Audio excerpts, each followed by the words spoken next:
Aujourd'hui, on est à l'Institut de technologie agroalimentaire du Québec, au campus de Saint-Hyacinthe, dans les Serres-L. Je m'appelle Geneviève, je suis technologue horticole spécialisée en maraîcher. Je m'appelle Marie-Alexandra, je suis technologue horticole spécialisée dans les serres ornementales. Dans le complexe séricole de l'ITAQ, on a plus d'une vingtaine de serres, divisées en ornementales, en maraîcher, en fruitiers. On a aussi quelques serres partenaires là, qui sont occupées par des gens autres que l'ITAQ et la production pour les étudiants. Ici, les élèves font des laboratoires pratiques. C'est ici qu'ils peuvent mettre en pratique ce qu'ils ont appris dans leurs cours théoriques avec les professeurs, avec les technologues. C'est ce que moi je définis comme le terrain de jeu, en fait, des étudiants pendant leur parcours. Nous sommes dans une serre froide, une serre minimalement chauffée. Donc, c'est une serre dans laquelle on va vraiment prioriser des cultures qui sont adéquates pour les croissances en température plus fraîche. Donc, on a de la laitue, de la moutarde, des verdurettes. Les légumes asiatiques, bok choy, pak choy, tatsoi et compagnie, tolèrent très bien les températures froides. Laitue, moutarde, chou rave, tout ce qui est la famille des brassicacées, crucifères, tolère super bien le froid, épinards, tout ce qui est vraiment verdure. Légumes, fruits, c'est pas une option. Ça prend de la chaleur, ça prend de la lumière.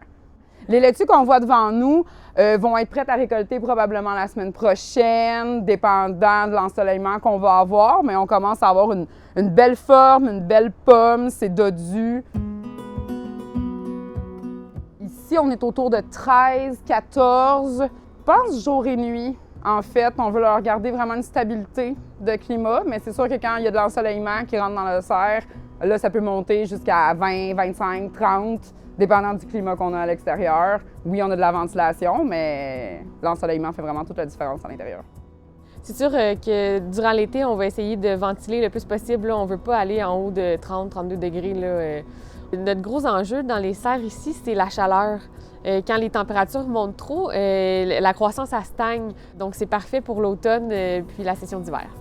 Dans la réalité de la production, par contre, en industrie, c'est autre chose. En industrie, l'été, les serres sont occupées. Et c'est là qu'on bénéficie. On parlait de culture chaude tantôt. Les tomates, les poivrons sont très heureuses en été. Il y a plusieurs techniques qu'on peut utiliser pour descendre un peu la température. On va aller mettre des ombrières sur les serres ou de la peinture spéciale. Il y a aussi la brumisation qui peut être faite aussi pour descendre la température avec la ventilation. Ça va aider énormément. En fait, ici, c'est le type de structure qu'on aimerait avoir plus au Québec. On est dans un climat froid, on subit l'hiver. On n'a pas le choix. Un des outils qu'on a pour favoriser notre autonomie alimentaire au Québec, c'est ce type de serre-là, entre autres. Beaucoup moins énergivore. Il y a des entreprises qui sont déjà en action maintenant, qui ont des serres de ce type-là, et ils vont chauffer encore moins que ce qu'on fait ici. C'est une serre qui n'est pas extrêmement technologique. Il y a des arceaux de métal sur lesquels on a déposé 2 couches, en fait, de plastique.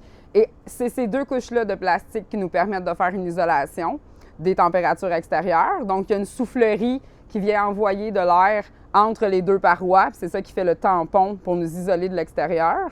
On a des fournaises aussi avec des tubes de distribution de chauffage.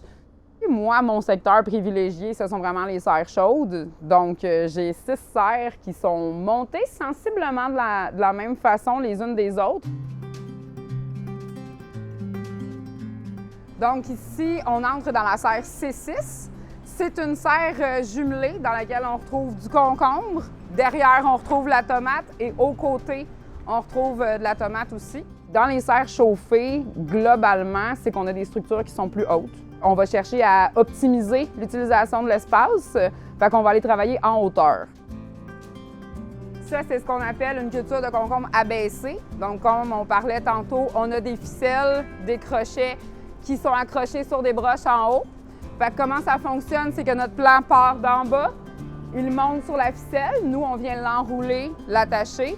Lorsque la tête du plant est rendue trop près de la broche, eh bien, on déroule d'un tour de crochet, ça fait baisser la plante, puis on peut la déplacer. Ça nous permet d'avoir des cycles de culture qui sont plus longs, puis d'avoir des hauteurs de travail qui sont toujours ergonomiques. Dans le maraîcher chauffé, c'est l'exploitation de l'espace au maximum. parce que c'est aussi des cultures qui coûtent cher à produire parce que ça demande beaucoup de chaleur, ça demande de la luminosité, ça demande beaucoup plus de travail au niveau de la main-d'œuvre aussi. Donc ici, on retrouve vraiment 100% tomates. Ce qu'on voit ici, c'est le même principe que ce qu'on a vu dans le concombre. Donc, on a des broches, on a des cordes, des ficelles, on a des crochets, puis ça nous permet d'abaisser notre culture. En travaillant en hauteur aussi, ça nous permet une meilleure utilisation de la lumière. La photosynthèse se fait vraiment mieux parce qu'on a plus de surface foliaire qui bénéficie de la lumière. Le plant de tomate, en bonne santé, croissance d'environ 30 cm par semaine. À la fin de la saison, la tige mesure 10-15 mètres de long. Donc, tout ce qu'on voit pendre ici sur le plancher, c'est des plants de tomates qui sont extrêmement longs. Donc, tu sais, ma naissance de plant ici, elle est là. Sa tête, maintenant, est rendue de l'autre côté du rang. Elle a tourné au bout. Donc, c'est vraiment très, très long. Un pain de coco comme ça, avec 6 énormes plants de tomates dedans, c'est très peu résilient. Si on manque d'eau pour 12 heures, la production peut être capoute. Donc ici, on est dans la serre C4. C'est la 3e serre jumelée de tomates qui sont ensemble. Donc ici, on a la tomate cerise et tomate cocktail en mode biologique. La différence, on cultive en bac. Donc on est encore en hors-sol, mais on a un volume de terreau qui est beaucoup plus gros que le volume de substrat qu'on avait dans les autres cultures. À l'intérieur de ça, on a des vers de terre. Donc, on a vraiment un terreau qui est vivant. À la fin de la saison, quand on a beaucoup de récoltes, de partager ce qu'on a fait durant la saison avec nos voisins, nos amis, notre famille, de goûter aussi ce qu'on a travaillé fort pendant plusieurs semaines à cultiver, c'est très enrichissant. On produit pour la pédagogie, mais on se retrouve quand même souvent avec des surplus de production. Donc, nos surplus de production, on ne les garde pas pour nous. Nous, on a un marché aussi. On ne réussit pas à vendre tout ce qu'on a. Donc, tout ce qu'on a de trop, ce qui est très déclassé, est offert aux étudiants. Puis tout ce qui est plus gros volume qu'on ne réussit pas à distribuer, on le donne à un organisme à Saint-Hyacinthe qui s'appelle la Moisson Mascoutaine. C'est eux qui gèrent les banques alimentaires. Donc, eux, ils distribuent à d'autres organismes communautaires. Il n'y a rien qui est perdu. Thank you for watching this episode of Sometime in the Garden. To join in on the conversation, click like and subscribe.